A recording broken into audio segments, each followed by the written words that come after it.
सबको अच्छी पत्नी नहीं मिलती है, ना सबको अच्छा पति मिलता है, ना सबको अच्छा बेटा मिलता, ना अच्छी बेटी मिलती, ना टाप की बहू मिलती है। ये तो जो आत्माएं बहुत पुण्य करती हैं, पूजा करती हैं, पाठ करती हैं, इबादत करती हैं, जो आत्माएं परोपकार करती हैं, उस पुण्य के प्रभाव से प्रचंड भाग्योदय होता है। तब अच्छे माता पिता, अच्छी पत्नी, अच्छा पति, अच्छा बेटा मिलता है। इसलिए पुण्य कर लो। पुण्य तुम करोगे मुझे मालूम, क्योंकि तुम ज्यादा चालाक हो चुके। पुण्य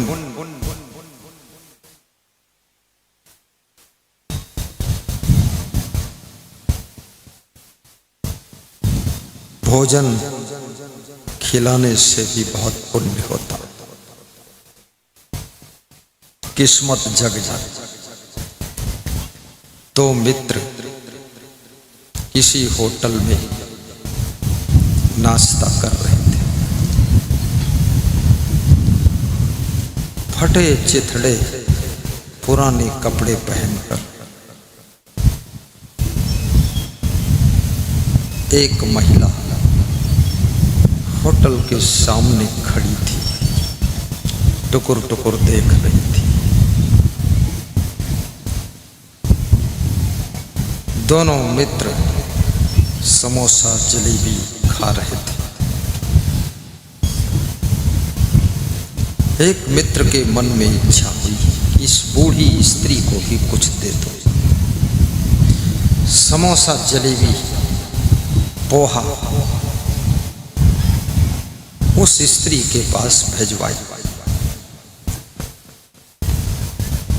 वे दोनों मित्र हिंदू थे, वो स्त्री मुस्लिम थी।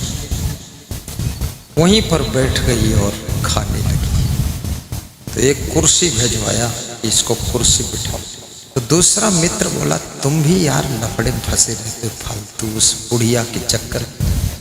समोसा भेजा, जलेबी भेजा, पोहा भेजा, चाय भेजा, कुर्सी भेज रहे, पड़े रहने थे।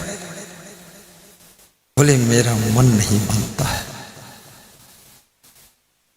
कुर्सी पर जाकर उस बूढ़ी स्त्री को, मुस्लिम महिला को हाथ पकड़कर बुलाया, बैठो माता जी, प्रेम से।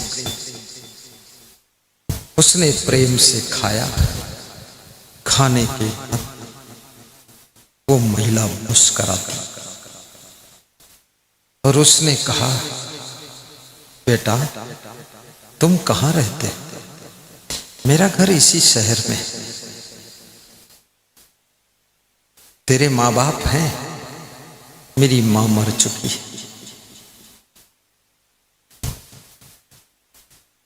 तेरी माँ मर चुकी है और मेरे कोई बेटा नहीं है।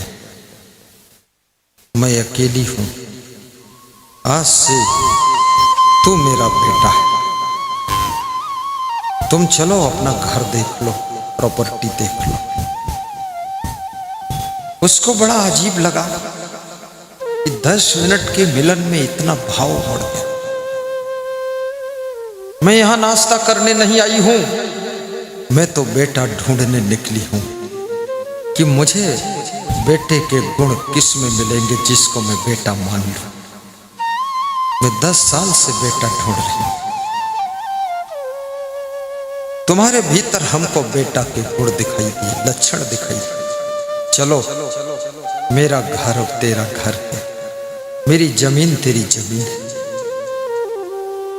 चलो देख लो।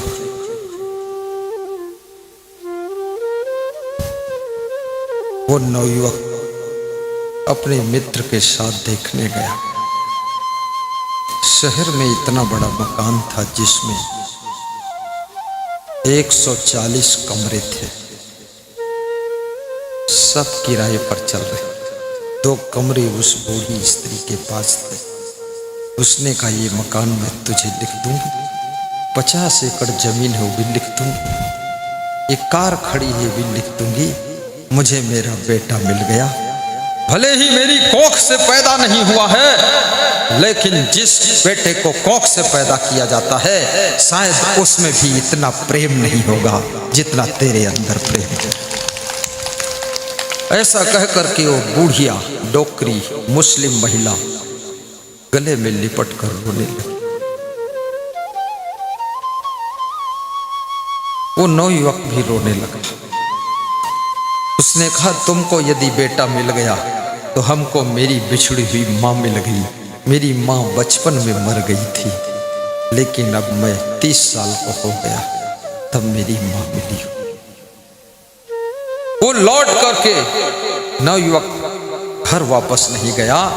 उस दिन से वहीं रहने लगा और अपने पिता को भी बुलाया कि ये मेरी माँ है। पिता ने कहा, दोनों घर संभालो, तू मेरा इकलौता बेटा है, दोनों संभालो, इसको भी देखो मुझको भी देखो। याद रखना, सेवा से भाग्योदय होता है, सेवा से भाग्योदय होता है। किसी को फटे चिथड़े कपड़ों में देख करके नफरत मत करना, किसी जाति पाति मजहब में देख करके नफरत मत करना। अगर तुमने प्रेम और सेवा किया है तो सोया हुआ भाग्य जरूर जाग जाएगा और सब कुछ काम बन जाएगा। प्रेम न हिंदू होता है न मुसलमान होता है। प्रेम की कोई जाति नहीं होती। प्रेम तो सबको अपना बनाना जानता है। कितने लोग अपनी माँ को भी अपना नहीं बना पाते, कितने लोग अपने पिता को भी अपना नहीं बना पाते।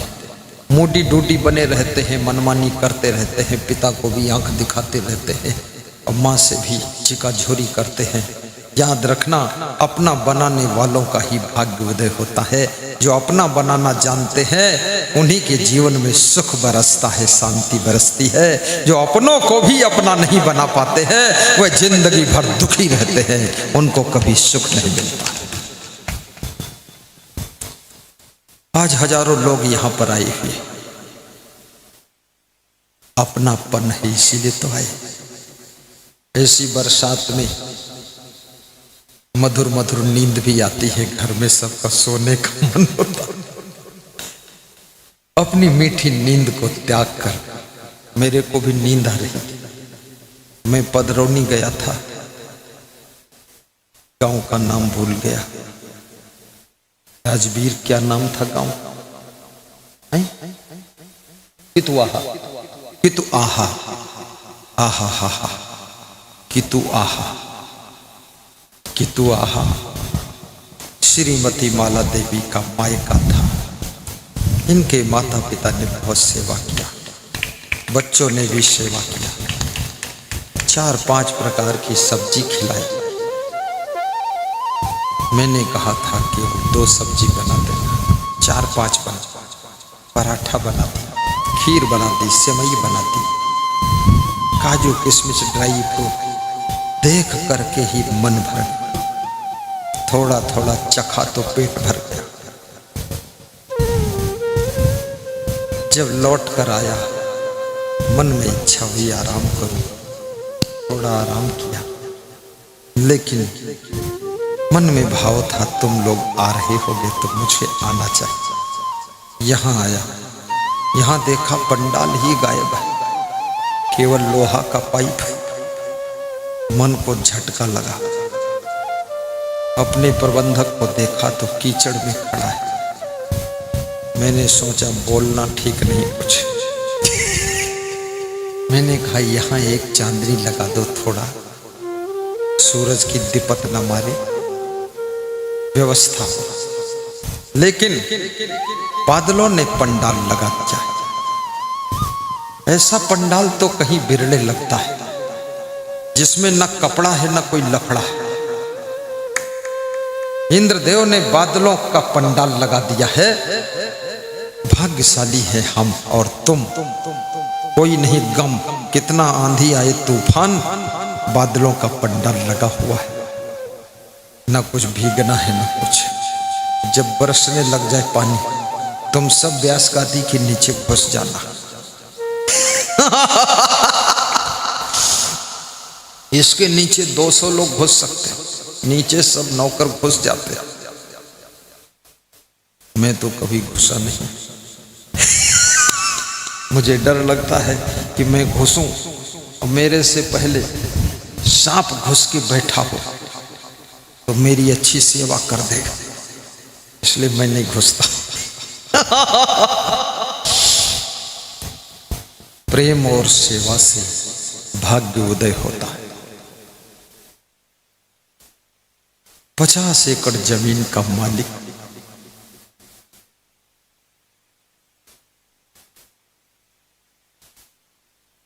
कितने कमरों का मालिक, बड़े मकान का मालिक, कार का मालिक, केवल एक समोसा और जलेबी खिलाने से बने। जब तुम अपरिचित को भी प्रेम करते हो, जब तुम जिनसे कुछ भी मतलब नहीं है उनसे भी प्रेम कर देते हो, सेवा कर देते हो, सहयोग कर देते हो, याद रखना उनके दिल पे तुम्हारा राज हो जाता है। इसलिए अपनी माँ की भी सेवा करना। माँ की सेवा से भी बहुत पुण्य होता है। जवानी की समस्या है, जवानी में पहुंचते ही मन भटकता है, मन चंचल, इंद्रियां चंचल, विषय भोगों की ओर मन ऐसे लपकता है जैसे कुत्ता जूठन की ओर लपकता है। अपने मन को विषय भोगों से भी मोड़ना, मां को प्राथमिकता देना, पिता को प्राथमिकता देना, बहन को प्राथमिकता देना, भाई को प्राथमिकता देना, किसी के प्यार में न फंसना। लोग गीत गाते हैं, बड़ा लुप्त था जब कुंवारे थे हम तुम, और बड़ी परेशानी है जब विवाह हो गया हम तुम। ये सब आडंबर फालतू गीत मत गाई।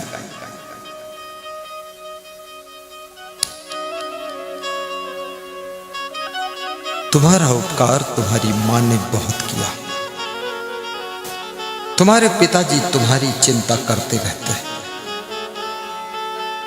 और तुम एक ऐसे धूर्त संतान हो कि तुमको अपनी भी चिंता नहीं।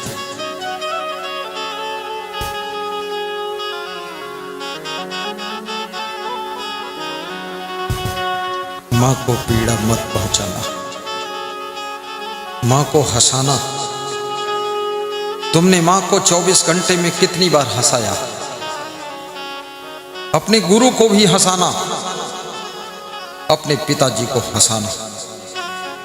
मैं सिर्फ कहता नहीं हूं, मैं अपने गुरु को भी हंसाता, जोर से हंसते।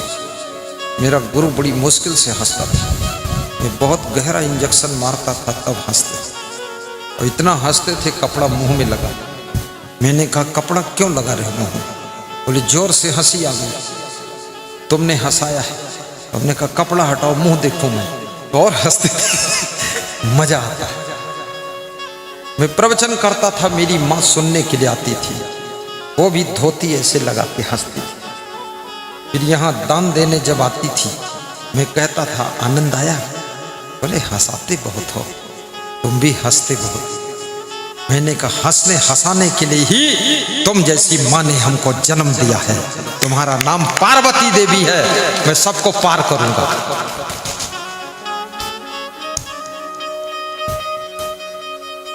जिस समय तुम्हारा जन्म हुआ है, प्रसव पीड़ा के कारण तुम्हारी मां को रोना पड़ा था। जब जब तुम बचपन में बीमार होते थे, तुम्हारे पिताजी चिंता करके रोते थे, तुम्हारी मां फिर रोती थी। याद रखना, अब तुम्हारी बाजी है, तुम्हारी ड्यूटी है। अब तुम जवान हो, अपने माँ बाप को रुलाना मत, उनको हंसाते रहना, गदगद कर देना। तुम्हारे कार्यों को देखकर वो हंसे, स्वभाव को देखकर खुश हो जाएं, चरित्र को देख करके उनका गौरव ऊंचा हो जाए, और अपने माता पिता का नाम ऊंचा कर देना। जिधर जाए तुम्हारे नाम से उनकी पहचान हो, तब माता पिता का आशीर्वाद मिलता है, तब आशीर्वाद मिलता है। वाह, खड़े हो जाए करो, खड़े होकर बोलो जाए।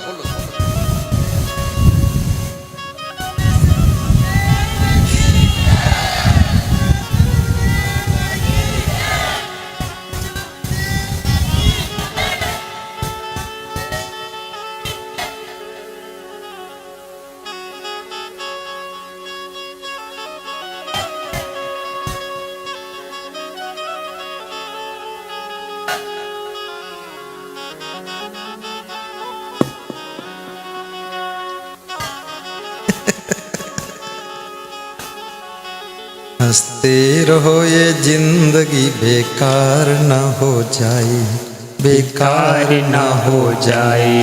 हंसते रहो ये जिंदगी बेकार न हो जाए, बेकार न हो जाए। सपने में किसी जीव का, सपने में किसी जीव का अपकार न हो जाए।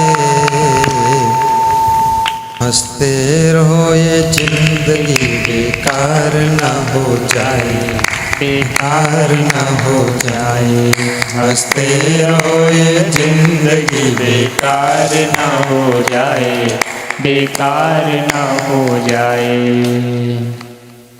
हंस करके काम करना सीख। हंसने का कोई कारण हो ना हो, अकारण खुश रहा कर। तुम्हारी खुशियों से तुम्हारा परिवार खुश होता है, तुम्हारे दुखी होने से तुम्हारा परिवार दुखी हो जाता है। भीतर कोई दुख भी है तो भी बाहर प्रकट न होने देना। मुखमंडल पर मुस्कान होगी, धीरे धीरे भीतर का दुख भी दूर हो जाएगा और हृदय के अंदर से खुशियां बाहर प्रकट होने लगेगी। शरीर में कोई बीमारी आ जाए, थोड़ा व्रत उपवास भी रह ले, थोड़ा भूखे रह ले। पशु पक्षी जितने बीमार होते तुरंत वे खाना छोड़ देते। तुम 3 दिन खाना छोड़ दो, तुम देख लो तुम्हारे शरीर का कायाकल्प हो जाए। तुम डरते हो कि 3 टाइम नहीं खाऊंगा तो मर जाऊंगा। तुम 30 दिन न खाओ तो भी नहीं मरोगे। पानी पियो नींबू डालकर, वजन घटेगा, शरीर की त्वचा गोरी हो जाएगी, ऐसा लगेगा तुम अंग्रेज जैसे गोरी हो। मैं तरीका बता देता हूं, अगली बार आऊं तो सब गोरे हो जाओ। बस व्रत रहना है, उपवास, नींबू का पानी पियो, संतरा खाइए, मौसमी खाइए, थोड़ा फल खा सकते, बाकी सब बंद। देख लेना क्या होगा। मैंने 1 महीना भोजन छोड़ा था। मैंने 1 महीने बाद जब संतों से मिला तो संत बोले, गुरुदेव अपने कलर को साफ कराया है क्या? मैंने कहा मैं तो कुछ किया ही नहीं। बोले बिल्कुल ऊपर की खाल निकल गई है, लग रहा है एकदम साफ। थोड़ा व्रत रहकर देखना। बीड़ी सिगरेट का व्रत ले लो, गाली का व्रत ले लो, शराब मांस मछली अंडा मुर्गा का व्रत ले लो, छल कपट चोरी चुगली का व्रत ले लो, आलस्य का व्रत ले लो, आजीवन व्रत ले लो। मन में संकल्प ले लो कि अब कभी नशा नहीं करूंगा, कभी आलस्य नहीं करूंगा। काम क्रोध लोभ मोह ईर्ष्या द्वेष अहंकार का व्रत लो। ये व्रत तुम्हारे स्वास्थ्य को सुंदर बनाएगा, तुम्हारे शरीर की बीमारियों को दूर करेगा। कल से करके देख लेना। जब बहुत भूख लगे बस फिर पानी पी लेना। 3 दिन का व्रत भी तुम्हारे शरीर को नया कर दे।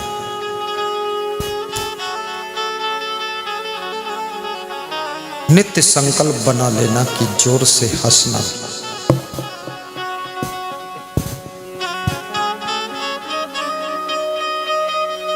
हंसना भी सीखो। भगवान कृष्ण हंसते थे।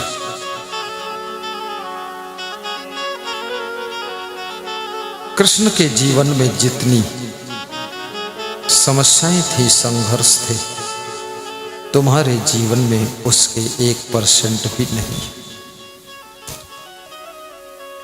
जिनका जन्म होने से पहले उनकी मां देवकी को कृष्ण का मामा कंस तलवार लेकर मारने के लिए दौड़ा था। मां मर जाती तो कृष्ण का जन्म कैसे हो।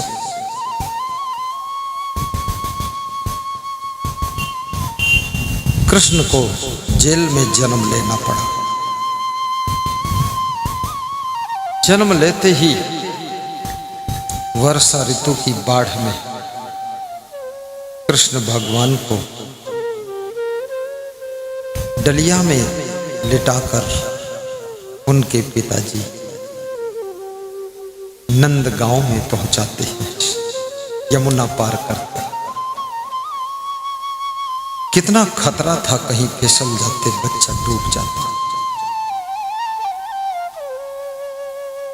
और कृष्ण के जन्म लेते ही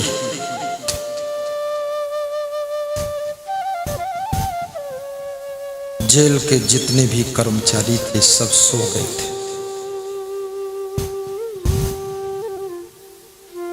दरवाजों के ताले खुल गए। कृष्ण यशोदा की गोद में पल रहे। कृष्ण जैसे पुत्र को पालने का अवसर मिल जाए, उस मां का यश हो जाता है। धन्य है यशोदा, जन्म दिया देवकी ने, यशोदा पाल रही है। वो मां कितना महान है जो दूसरे के बच्चों के लिए भी अपनी ममता को उंडेल देती है। उस मां को धिक्कार है जो अपने बच्चों को भी नदी में फेंक देती है, तालाब में फेंक देती है, किसी दूसरे पुरुष के साथ भागने के लिए अपने बेटा बेटी को रेलवे लाइन पर फेंक कर भाग जाती है। ये मां नहीं है। जानवर भी ऐसा नहीं करते हैं। ये राक्षसिन है, डाइन है। इसके पास इंसानियत नहीं है और इसके अंदर पशुता भी नहीं है। राक्षसी प्रवृत्ति से भरी हुई स्त्री ही अपने द्वारा पैदा हुई संतान को फेंक सकती है, अन्यथा मां तो उसको कहते हैं जो यशोदा बन करके दूसरे की संतान को भी पालन पोषण करके जवान कर देती है। यशोदा बनो, दूसरे के बच्चे को भी पाल दो। कबीर का जन्म जिस मां से हुआ, कबीर के बारे में विभिन्न किंवदंतियां हैं, भ्रांतियां हैं। कोई कहता है गगन मंडल से उतरे, कबीर गगन मंडल से उतरे।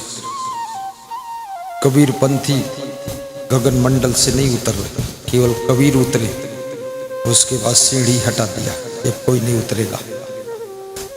आडंबर है, गगन मंडल से उतरे। सबको गर्भमंडल से ही उतरना पड़ता है। जब जनकपुर की स्त्रियों ने भगवान राम की मजाक किया था और कहा था कि यति उदार कर तो तिदार सब अवधपुरी की बामा, खीर खाई सुत पैदा करती पति कर कछु नहीं कामा। जनकपुर की स्त्रियों ने राम से कहा, अयोध्या की स्त्रियां बड़ी उदार हैं, बड़ी कलाकार हैं, खीर खाकर बच्चे पैदा करती हैं, पति की कोई जरूरत ही नहीं। तो राम तो बुद्धिमान थे, उनसे रहा ना गया। राम ने कहा कि कोई नहीं जन्मे मात पिता बिनु बंधी वेद की नीति। निर्णय की बात बता दिया। भगवान बोले कोई नहीं जन्मे मात पिता बिनु बंधी वेद की नीति। तुमरे तो सब मही से उपजई अस हमरे नहीं रीति। राम ने कहा आपके जनकपुर में तो धरती से बच्चे पैदा होते हैं, ऐसा हमारे अयोध्या में मिट्टी से गेहूं धान होता लेकिन बच्चे नहीं होते।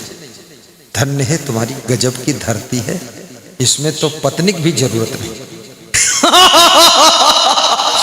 राम ने भी जवाब दे दिया।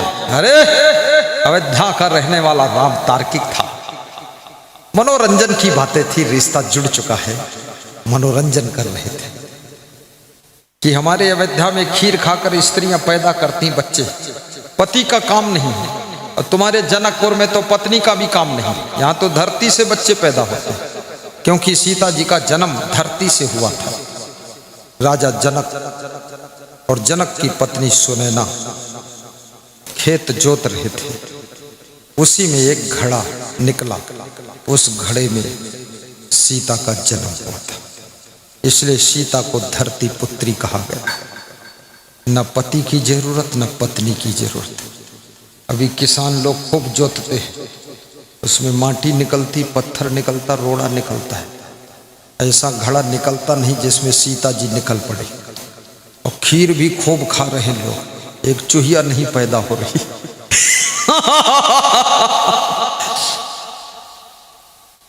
लेकिन राम का जन्म कौशल्या कैकेयी सुमित्रा की खीर खाने से हुआ।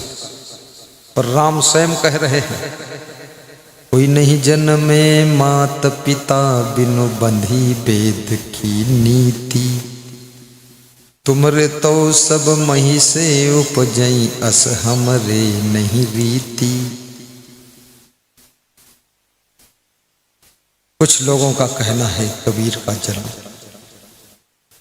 लहर तारा तालाब में कमल के फूल पर हुआ था। आज तक कमल के फूल पर एक गाय तक नहीं पैदा हुई, और इतना बड़ा कबीर कमल के फूल पर पैदा।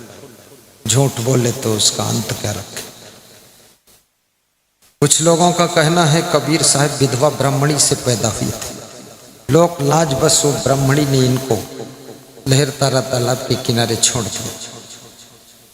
कुछ लोगों का कहना है कोई कुंवारी कन्या से जन्म हुआ था, वो वहां छोड़ के चली गई। लगता है वहीं पर ये थे जब कन्या जन्म दे रही। अरे झुट्ठो चुट्टो फालतू बात करते। लेकिन कबीर का पालन पोषण नीरू नीमा जुलाहे नहीं था। कबीर एक ऐसा संत है जिसका पालन पोषण मुसलमान ने किया। याद रखना, जैसे कृष्ण का पालन पोषण यशोदा ने किया, जन्म तो देवकी ने दिया, ऐसे ही कबीर को जन्म किसने दिया, कब दिया, कहां दिया, कैसे दिया, ये छोड़ो बवाल, लेकिन पालन पोषण नीरू नीमा नाम के जुलाहे ने किया था। बोलो सदगुरु कबीर साहब की जय।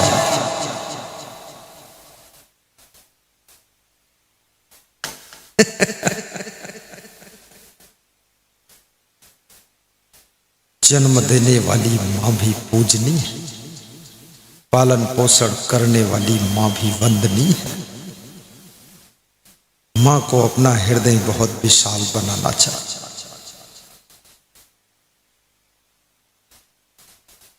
अपनी ममता को कम मत होने दो। बच्चों के प्रेम में डूबे रहो। तुम्हारे बच्चे महान हैं, धन्य हैं। याद रखना, ये आपके बच्चे, ये किसी दिन कोई कृष्ण बनेगा और किसी दिन कोई राम बनकर और किसी दिन कोई गुरु जी जैसा संत बनकर निकलेगा। आपके मुख्य अतिथि आ रहे हैं, ताली बजा दो अभी से। तुम उनसे ज्यादा हल्ला मचा दो, खूब जोर से बजाओ, उनका हारन दब जाए, दबा दो। दबाओ दबाओ, मैं हंसता रहूंगा। हा हा हा, दबाइए, हा हा हा हा, वाह देखो दबा दिया। हाँ, जहां ज्यादा शोरगुल हो उससे ज्यादा तुम शोरगुल कर दो। बस आनंद आ गई। देखो और बजाते रहो, थोड़ा और थोड़ा। हाँ बस।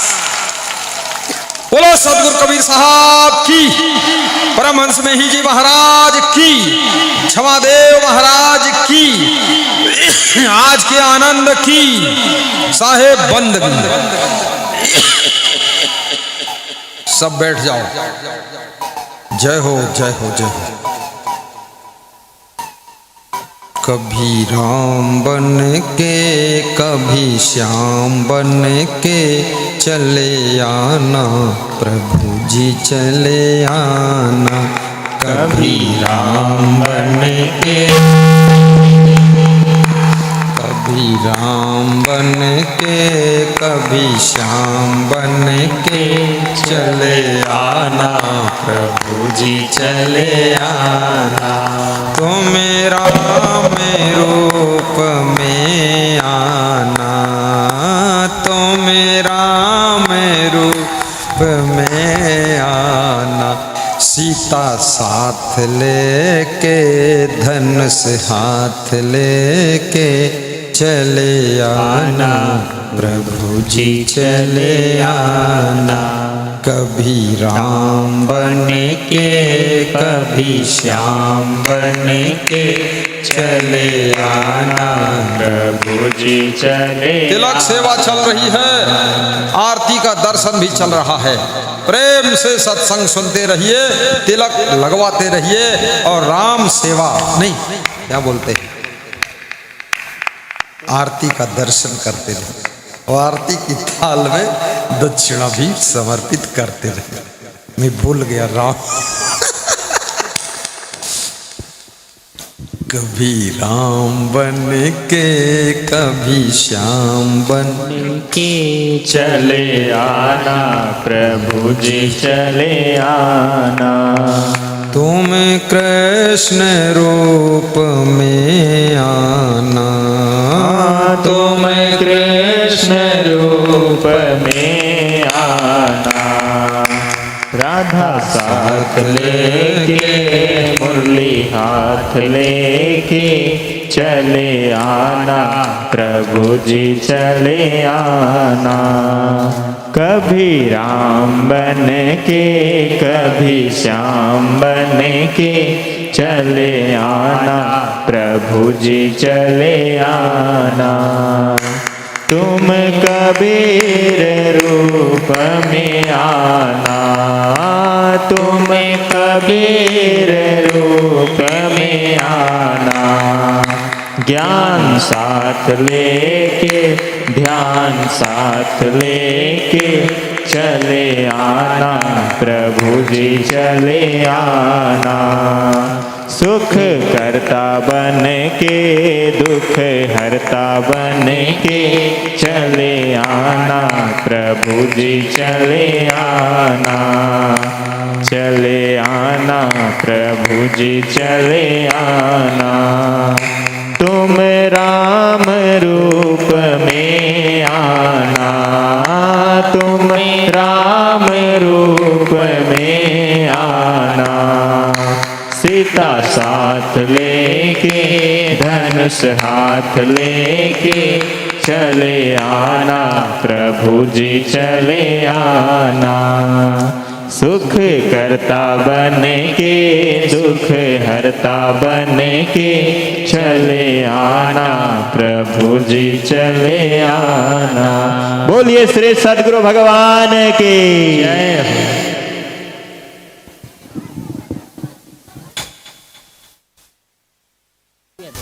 बैठ जाओ बैठ जाओ बैठ जाओ।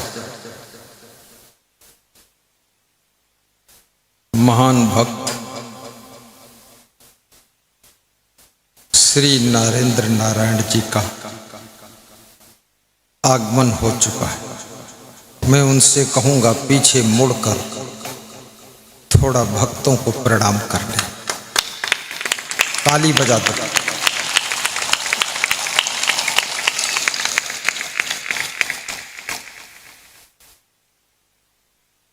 बहुत उनकी श्रद्धा है। बैठिए, आज्ञा है।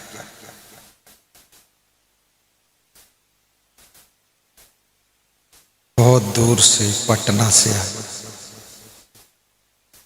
लंबी दूरी तय किया।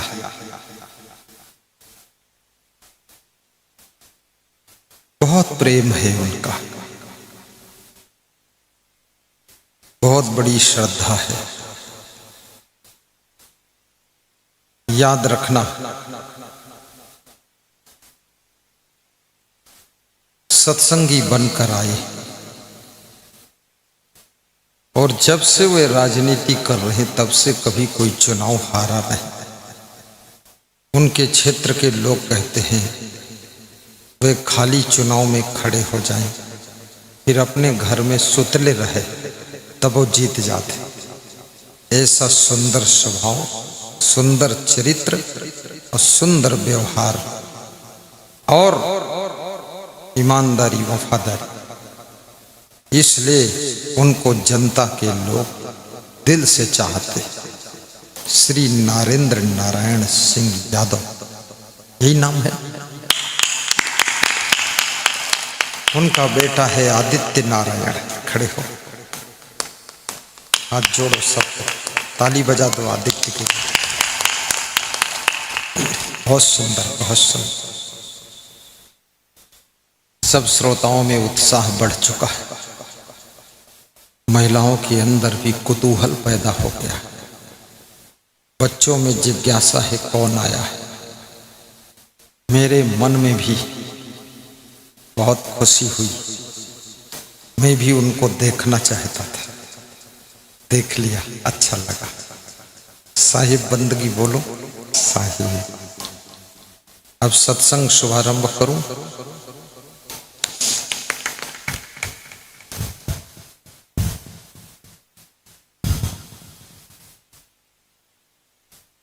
भगवान श्री कृष्ण कहते हैं कि अर्जुन, तुम पूछ रहे हो सुख कैसे मिलेगा। सारा संसार सुख के लिए दौड़ रहा है। सुख ढूंढते ढूंढते मृत्यु का समय निकट आ जाता है। बचपन में तुम खेल कूद में सुख ढूंढ रहे थे, जवानी में तुम धन दौलत और विवाह में सुख ढूंढते हो, बुढ़ापे में तुम शांति से भजन करने में सुख ढूंढते हैं। सुख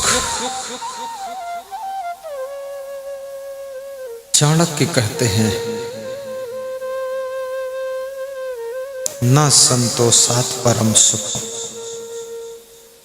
संतोषामृत तृप्ता नाम, तत्सुखम शांत चेतसा, नच तद्धन लुब्धा नाम, इतश्च एतश्च धावता। न संतोषात् परम सुख। चाणक्य बहुत बड़े नीतिकार हुए। उन्होंने कहा है, जहां संतोष होता है वहीं सुख होता है। संतोष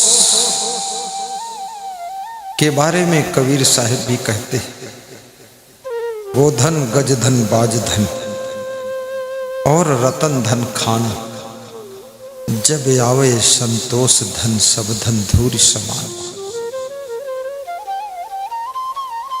शाम को संतोष कर लिया, सोने से पहले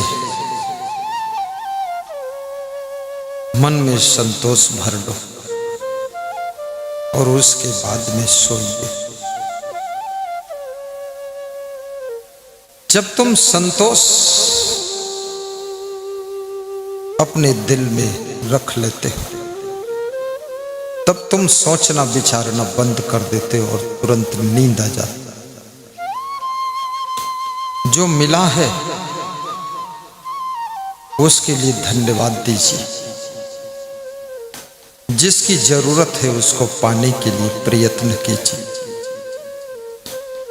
जो मिलकर भी खो गया है उसको भुला दीजिए, और जो मिलने वाला ही नहीं है उसके पीछे दौड़ना बंद कर दीजिए।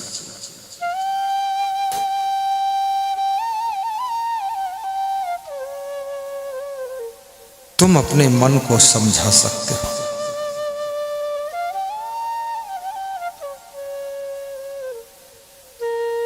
और सुखी हो सकते हो। तुम जहां हो इसी क्षण सुखी हो सकते हो।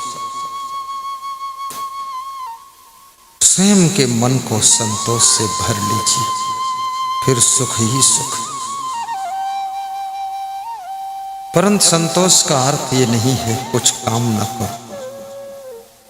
प्राय लोगों ने संतोष का गलत अर्थ लगा लिया।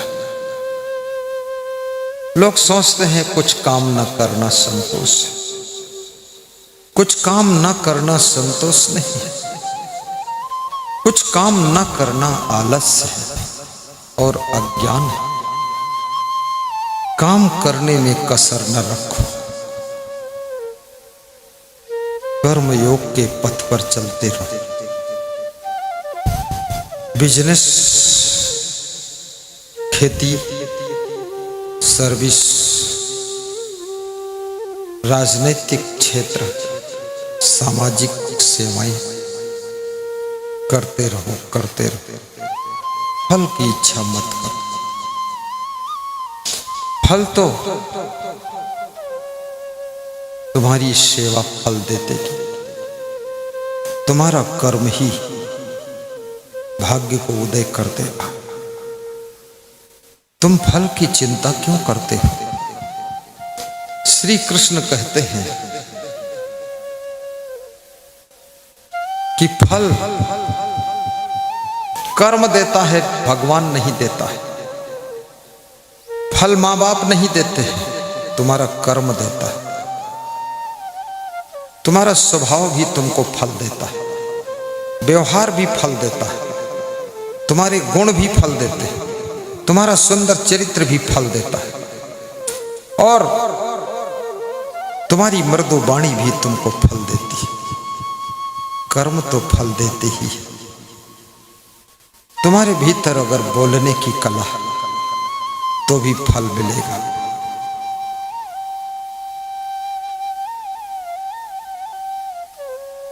जन्म के 3 साल के बाद तुम बोलने लग जाते हो, और जितना बोलते हो उतना ही उलझने बढ़ने लग जाती है।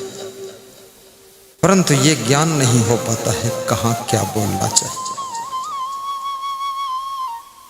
कितने लोग अपने अपने घरों में बहुत तर्क करके नर्क बना चुके। दूसरों के सामने तो सिलेंडर हो जाते, और अपने घर में तो गैस का सिलेंडर बनते। पति से तर्क, पत्नी से तर्क, बेटों से तर्क कुतर्क, माँ बाप से तर्क कुतर्क, बतकट्टा स्वभाव हो।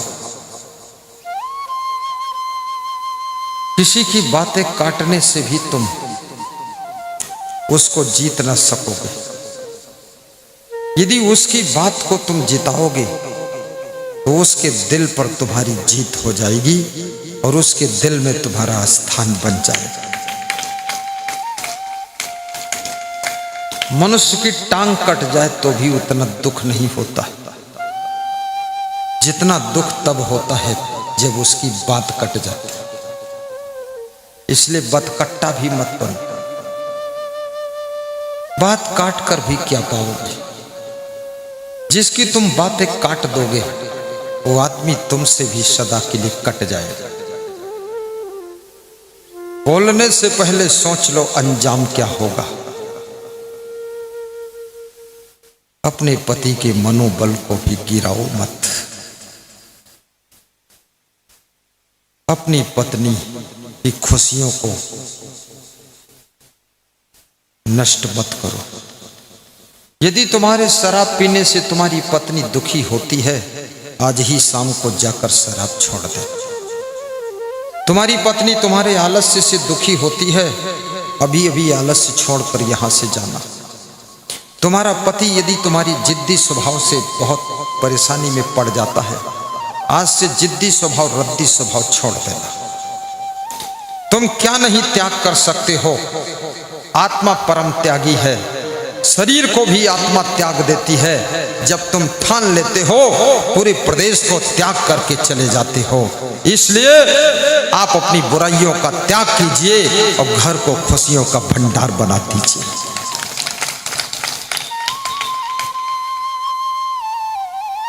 बेटी और बेटों को भी मोबाइल रखने की जिद नहीं करना चाहिए। कभी कभी तुम्हारे माँ बाप को बड़ी चिंता हो जाती है, तुम मोबाइल चुपके चलाते हो। माँ बाप सोचते हैं ये चुपके कहाँ बात करती। मेरे पास में तो पति पत्नी का झगड़ा आया, यूपी का झगड़ा था। उनके सास ससुर भी आए, दोनों के सास ससुर। तो मैंने कहा झगड़ा किस बात का है? तो पति ने कहा ये चुपके बात करती है, मोबाइल से बात करती है, रजाई के भीतर चुपके बात करती। मैंने कहा तो तुम दूसरी रजाई में सो।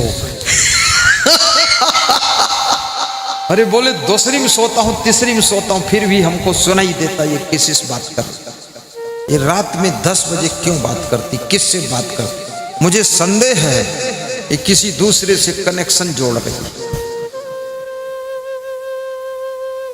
मैंने उनकी पत्नी से पूछा तुम्हें क्या दिक्कत है? उसने कहा मुझे ये दिक्कत है, ये पति देव दारू पीते हैं। तो हमने कहा दोनों अपना अपना दुर्गुण छोड़ो, तुम बात करना बंद करो चुपके मोबाइल में, और तुम दारू पीना छोड़ो। बोले जिस दिन ये बात बंद कर देगी उस दिन दारू बंद कर दो। हमने कहा बात से दारू का क्या रिश्ता? बोले उसी से रिश्ता जुड़ा है। जब टेंशन होती तो दारू पीता हूं, नशे में सो जाता हूं, ये उल्लू है। तो उसने कहा अरे हम उल्लू हैं लेकिन ये भी कम उल्लू नहीं। तो बढ़िया जोड़ा लग गया, दोनों उल्लू उल्लू।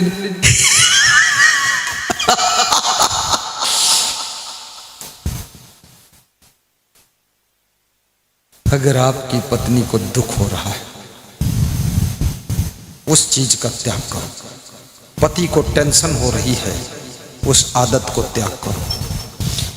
माँ बाप को तुम्हारे बारे में चिंता हो रही है, बच्चों को चाहिए अपने में पूरा बदलाव करें।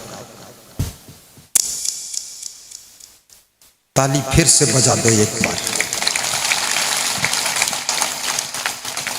पटका डालकर मुख्य अतिथि का बैज लगाकर सम्मानित किया जा रहा है। कितना आनंद आ रहा है।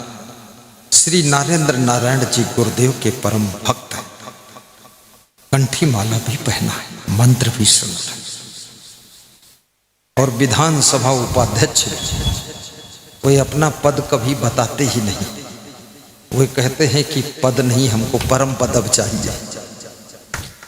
आप परम पद दीजिए, दुनिया के पद तो छोटे हैं, परम पद चाहिए। बेटे आदित्य नारायण का भी सम्मान करें। पटका डालकर हेडमास्टर प्रिंसिपल साहब श्री अमरिंद्र जी फुलपरास उनका आदर कर रहे हैं। धन्य हो अमरिंद्र, गजब कर दिया तुमने। लगा दो बैज, बिल्कुल ऐसे सजा दो इन दोनों को, बाप बेटे को, जैसे दुल्हन सजाई जाती।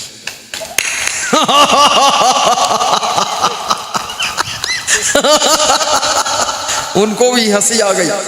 वो घर जाएंगे, उनकी धर्मपत्नी पूछेगी गुरुजी ने क्या कहा? बोले दुल्हन की तरह सजा दिया। वास्तव में अतिथि का सम्मान करना चाहिए, इसमें कोई संदेह नहीं। बैठिए विराज जी।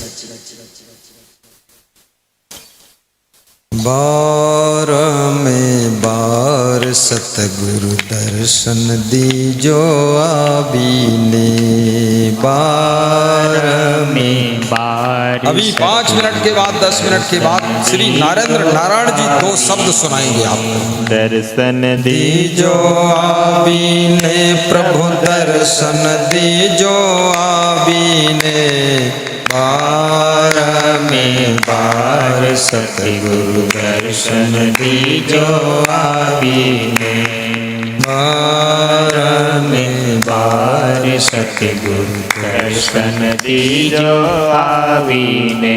बोलिए सद्गुरु भगवान की जय हो। श्री कृष्ण कहते हैं जिसकी बुद्धि में विवेक, जिसकी भावना यथा योग्य, माँ के प्रति, बहन के प्रति, भाई के प्रति, माता पिता सास ससुर के प्रति, दामाद के प्रति, पुत्र के प्रति, पुत्री के लिए हमारी कैसी भावना होनी चाहिए, गुरु के प्रति कैसी भावना होनी चाहिए। सारा दुनिया में भावना का खेल, लोगों की भावनाएं बिगड़ रही हैं, लोगों की वेदना संवेदना सब मर रही है, दूसरों के दुख में लोगों के अंदर संवेदना नहीं हो रही, लोग धीरे धीरे पत्थर दिल होते जा रहे हैं। विचारक कहता है जो भरा नहीं है भावों से, बहती जिसमें रसधार नहीं, वो हृदय नहीं है पत्थर है, जिसके आपस में प्यार नहीं, जिसमें आपस में प्यार नहीं। अपने हृदय को भावों से भर लीजिए। भाव के बिना भक्ति मुर्दा है, भाव के बिना प्रेम मुर्दा है, भाव के बिना सेवा भी मुर्दा है। भाव होना चाहिए। सबरी का भाव था श्रद्धा भाव, बेर खिलाया तो भी भगवान खुश हो गए। भाव से प्रेम कीजिए और भाव से सत्कार कीजिए। भाव का ही तो प्रभाव है। भाव ठीक है तो स्वभाव ठीक है, भाव स्वभाव दोनों ठीक है तो प्रभाव ठीक है। पत्नी को भी अपने पति के प्रति बहुत सुंदर भाव, पूज्य भाव रखना चाहिए।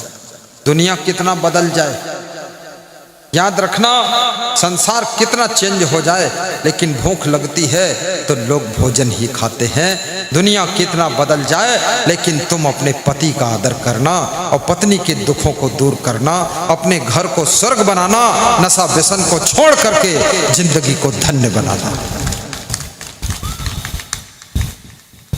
नास्ति बुद्धि युक्तस्य न चायुक्तस्य भावना न चा अभावयतः शांति। कृष्ण कहते हैं अर्जुन, जिसके अंदर भाव नहीं है उसको शांति कहाँ मिल सकती। भाव के बिना शांति नहीं, और जिसके मन में शांति नहीं उसको सुख कहाँ मिल सकता है। सुख शांति के गर्भ से पैदा होता है। इसलिए निवेदन करूंगा, सुख चाहते हो तो शांति को प्राप्त करो, शांति चाहते हो तो आपका दिल भावों से भरा होना चाहिए। सेवा भाव, प्रेम भाव, श्रद्धा भाव, भक्ति भाव, उदारता का भाव, दान का भाव, त्याग का भाव। और याद रखना जिसका दिल भाव से भरा है और बुद्धि में विवेक है, बिना विवेक के कोई काम नहीं करता। जुंग में जोश में नहीं करता, होश में ही काम करता। विवेक पूर्वक डिसीजन लीजिए। अपनी जिंदगी का रास्ता सोच समझ कर चुनिए। किसी की चमक दमक में आकर के, रंग वंग देख करके आप पागल मत होइए। विचार करिए, विवेक करिए, अपने जीवन के रास्ते का चुनाव विवेक पूर्वक करो। संत बनना है कि गृहस्थ बनना है, इस पर भी विचार कर लो एक बार। बिना विचार किए अगर गृहस्थ बन गए तो जिंदगी भर पछताओगे, क्योंकि गृहस्थ आश्रम संत आश्रम से ज्यादा कठिन। गृहस्थ आश्रम में 1000 झंझट है, संत जीवन में कोई झंझट नहीं। जिस दिन से विवाह करोगे उसी दिन से टेंशन, और जिस दिन से संत बनोगे उसी दिन से टेंशन मुक्त संत। लेकिन अगर मन से संत नहीं बने तो कितना संत भी बेहुदा बनकर घूम रहा है, पागल बनकर घूम रहा है। उसका कोई जीवन का कोई लक्ष्य उद्देश्य नहीं। जहां बैठता गांजा पी लेता है, बीड़ी पी लेता है, मैलुआ कपड़ा पहना घूमता रहता है। मैंने बचपन में देखा एक साधु को मैलुआ कपड़ा पहने हुए और बिना पैडल, केवल धुरा के साइकिल थी और धुरा में पाँव लड़ लड़ कर उसका पाँव जो है सब खून खच्चड़ हो गया। अब गंदे कपड़े। मैंने कहा इस तरह का संत मैं नहीं बनूंगा। एक संत को हमारे शिष्यों ने देखा बाराबंकी और अयोध्या के बीच में। मैंने पूछा अपने शिष्य दिनेश दास से, ऐसा संत बनोगे? बोले हम ऐसा कभी नहीं बनेंगे, हम तो आपके जैसा रहेंगे। अच्छे संत बनो, साफ सुथरा कपड़े पहनो, संतोष भी रखो, प्रेम भी करो, गम खा लो, क्षमा करो। साधु का आभूषण क्षमा है। क्षमा करना और क्षमा मांग लेना, ये संत का आभूषण। और याद रखना, गृहस्थ बनो तो गृहस्थ में भी राम जैसे गृहस्थ बनो, सदगृहस्थ बनो। आपकी जिंदगी राम और सीता जैसी हो। कबीर साहब ने 5 मंत्र बताए हैं सुख के। आपा तजय, अहंकार त्याग करो, हरि भजय, भक्ति करो, सेवा करो, नक्सिक तजय विकार, नख से लेकर शिखा तक सभी दुर्गुणों का त्याग करो। सब जीवन से निर्भय रहे, किसी से बैर मत रखो, सबसे प्रेम रखो। कोई तुमसे बैर मांगता है, उसकी तरफ से शत्रुता है, तुम्हारी तरफ से नहीं। साधु मता है सार, संतों का विचार सार है, उसका अनुपालन करो। बार बार सत्संग सुनो, सत्संग चूकने ना पाए। एक बार सुनने से कुछ नहीं होगा। तुम घर में सुबह झाड़ू लगाते हो, दोपहर में फिर झाड़ू लगाते हो, शाम को फिर झाड़ू लगाते हो, रात में फिर झाड़ू लगाते हो, लेकिन फिर सुबह जागते हो तो फिर गंदगी मिलती है। ये गंदगी कहां से आती है? ऐसे अपने मन रूपी आंगन में सुबह दोपहर शाम मोबाइल की यूट्यूब से प्रवचन के द्वारा झाड़ू लगाइए, मन के आंगन को साफ करिए। मन में माया की धूल इकट्ठी हो जाती है, कचरा इकट्ठा हो जाता है, ये माया का संसार है। कितना मन को साफ करो, फिर कचरा आता है, तो फिर से तुम सत्संग सुन सुन करके मन के मैल को धोते रहो, हमेशा मन निर्मल रहेगा।